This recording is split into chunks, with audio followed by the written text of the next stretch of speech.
At 3:47 a.m. on May 24, 1943, Lieutenant Commander Peter Gretton observed the black waters of the North Atlantic aboard the destroyer HMS Duncan. The radar had just detected something impossible, a submarine moving at only 3 knots, too silent to be real, too small to be a threat. Sonar operators called it a ghost contact. Gretton ordered an immediate investigation. 4 hours later, 8 German U-boats patrolling that region simply disappeared from radio communications. No distress calls, no signs of combat, just absolute silence. The German Naval High Command in Berlin panicked. Something was hunting their sea wolves, and they had no idea what it was. The British had created a weapon that the Kriegsmarine considered technically impossible, a hunter submarine smaller than a whale. The story began 2 years earlier, in March 1941, when the British Admiralty faced its worst nightmare. German U-boats were sinking Allied merchant ships faster than they could be built. In a single month, 41 ships went to the bottom of the Atlantic, taking 243,000 tons of vital supplies with them. Winston Churchill wrote in his memoirs, "The only thing that ever really frightened me during the war was the U-boat peril. Conventional destroyers were too large and too noisy. By the time they reached the site of an attack, the U-boat had already dived to 200 meters and slipped away silently. Depth charges were dropped blindly, wasting tons of explosives while German submarines mocked them over the radio." Captain Stokes Rees of the Anti-Submarine Warfare Department proposed a radical idea: build a submarine specifically designed to hunt other submarines. The Admiralty's initial response was categorical: impractical. A hunter submarine would need to be small enough to be agile, silent enough to remain undetected, yet possess enough range to patrol the North Atlantic for weeks. It was a combination of requirements that defied known laws of naval engineering.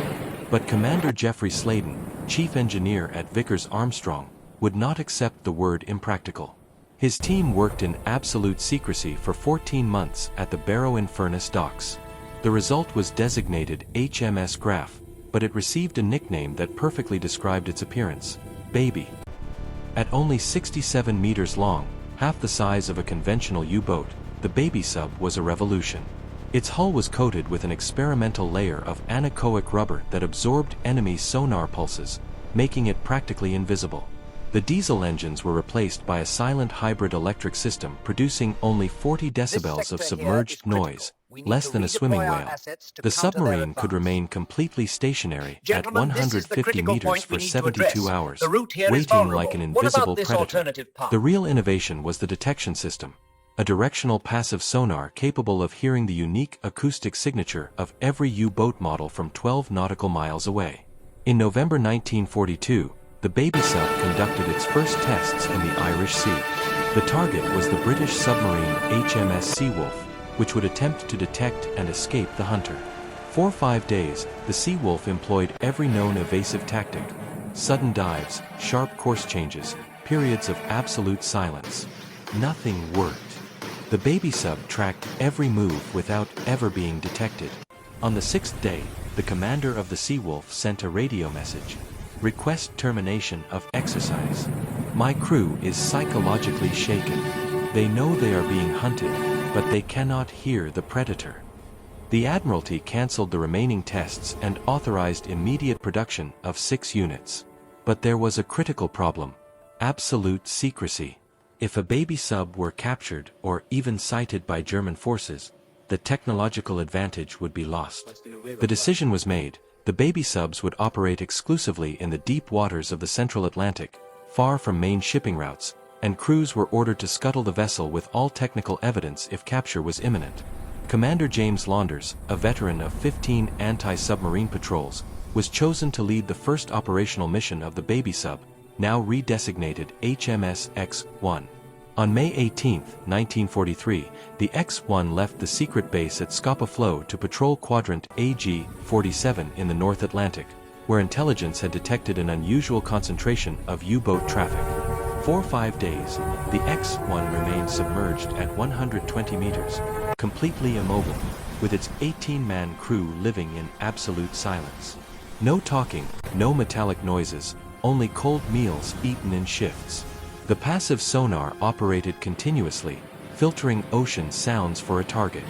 In the early hours of May 24th, sonar operator Patrick Hughes detected something. An acoustic signature 11.3 nautical miles northeast, speed 4 knots, estimated depth 40 meters. The noise pattern matched a Type VIIC U-boat. Launders ordered a silent approach. The X-1 moved like a ghost at only 2 knots, producing zero mechanical noise. After 90 minutes, they were 800 yards from the target. The German U-boat had no idea it was being hunted. But then Hughes detected more signatures. It wasn't an isolated U-boat, it was a coordinated attack group, 7 German submarines forming a patrol line known as Rudeltaktik, or Wolf Pack.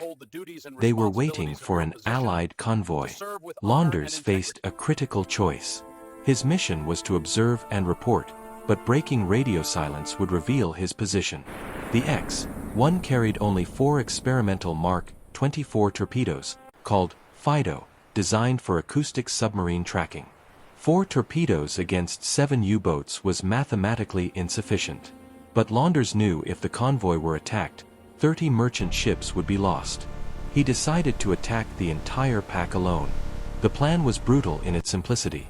Fire at the nearest U-boat, wait for the confusion, reposition silently, and fire again before the Germans realized the attack was coming from below. At 3:52 a.m., Launders gave the order.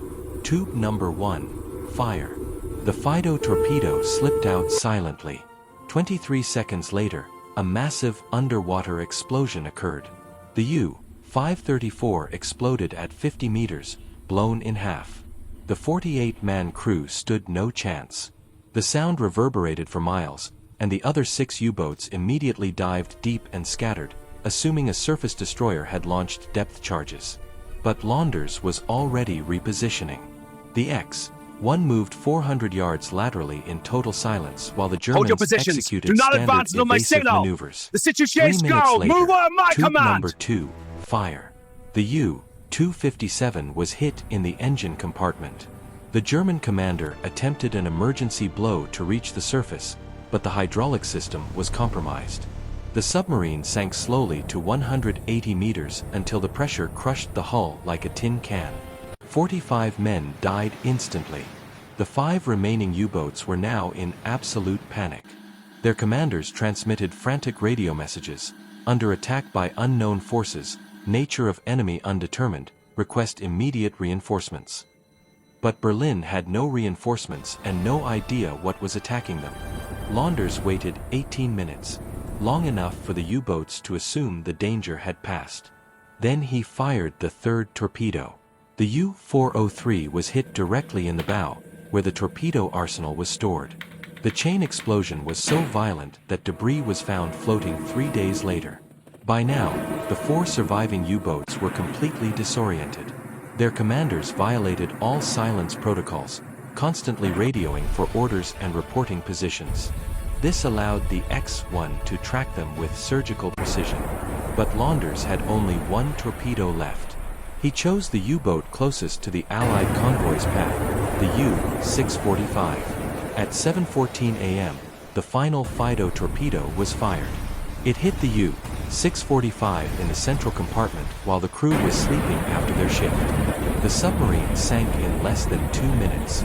Only 3 men escaped, reaching the surface only to die of hypothermia.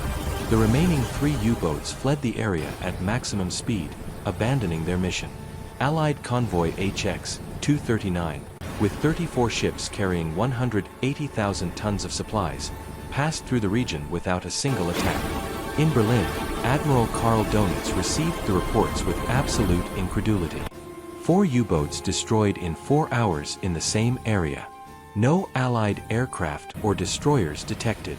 German engineers analyzed the radio recordings and reached a disturbing conclusion: the attacks came from below, not above.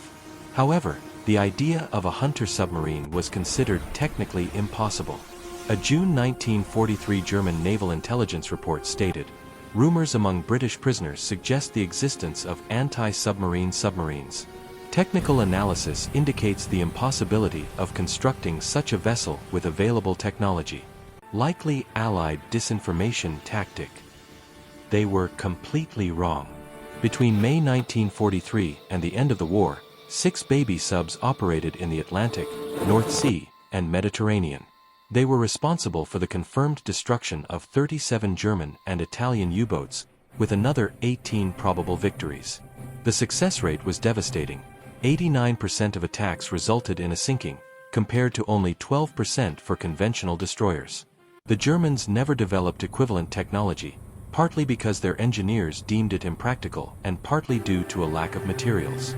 Producing baby subs required rare materials, specifically anechoic rubber made with latex treated with activated carbon, which was only available to the Allies through Malaysia and Brazil. In February 1944, the HMS X-1 was sent to the Norwegian coast.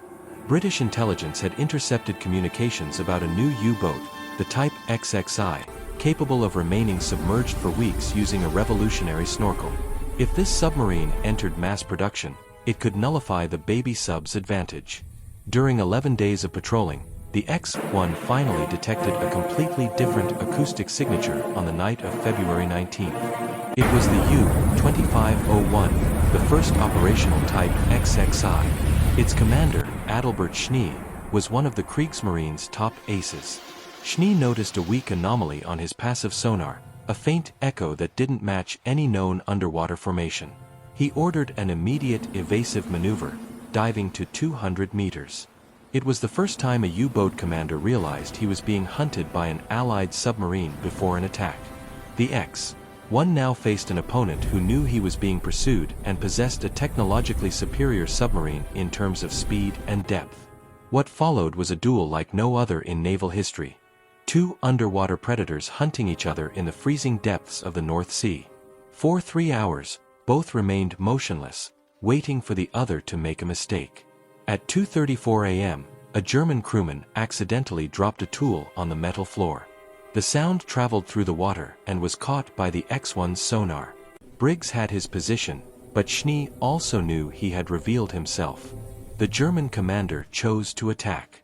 The U-2501 fired 2 G7ES torpedoes at the estimated location of the invisible hunter. Briggs saw the torpedoes closing in, 800 yards, 600, 400. He ordered an emergency dive to 180 meters, the X-1's absolute limit. The German torpedoes passed 30 meters above him, but the maneuver revealed his position. Schnee prepared for a second attack, but the X-1 moved laterally in silence, using ocean currents to mask any residual sound. 3 minutes later, it was directly beneath the U-2501. Schnee expected the hunter to be where it had first dived. He was wrong. At 2:51 a.m., Briggs fired a single Fido torpedo. The acoustic tracking immediately locked onto the U-2501's electric motors. Schnee realized too late. He tried to release a knuckle of air bubbles to confuse the tracker, but the Fido's algorithms ignored the interference. The torpedo hit the U-2501's bow compartment. The explosion was catastrophic. The most advanced German submarine of the war sank in less than 90 seconds. Briggs remained submerged for another 12 hours before transmitting a coded message, X-1 for home. Priority Alpha. Grey Wolf eliminated. Returning to base. When Donitz learned of the loss, he cancelled mass production of the type XXI. There was no point in building advanced submarines if the Allies had something capable of hunting them with impunity. By May 1945, the 6 baby subs had completed 127 patrols and shortened the Battle of the Atlantic by at least 18 months. Their survival rate was remarkable. Out of 108 men, only 11 died in combat, a 90% survival rate compared to the 70% mortality rate of German U-boat crews. Commander James Launders reached the rank of Vice Admiral and never spoke publicly about the baby subs until the project was declassified in 1973. The HMS X-1 was decommissioned in 1946 and secretly scuttled in the deep Atlantic. Its exact location remains classified today, as do many technical details. But one thing is certain, when the Germans mocked the idea of a hunter submarine, they signed the death warrant of hundreds of their best commanders. In the dark ocean of the North Atlantic, the invisible predator was waiting. And it never made a sound.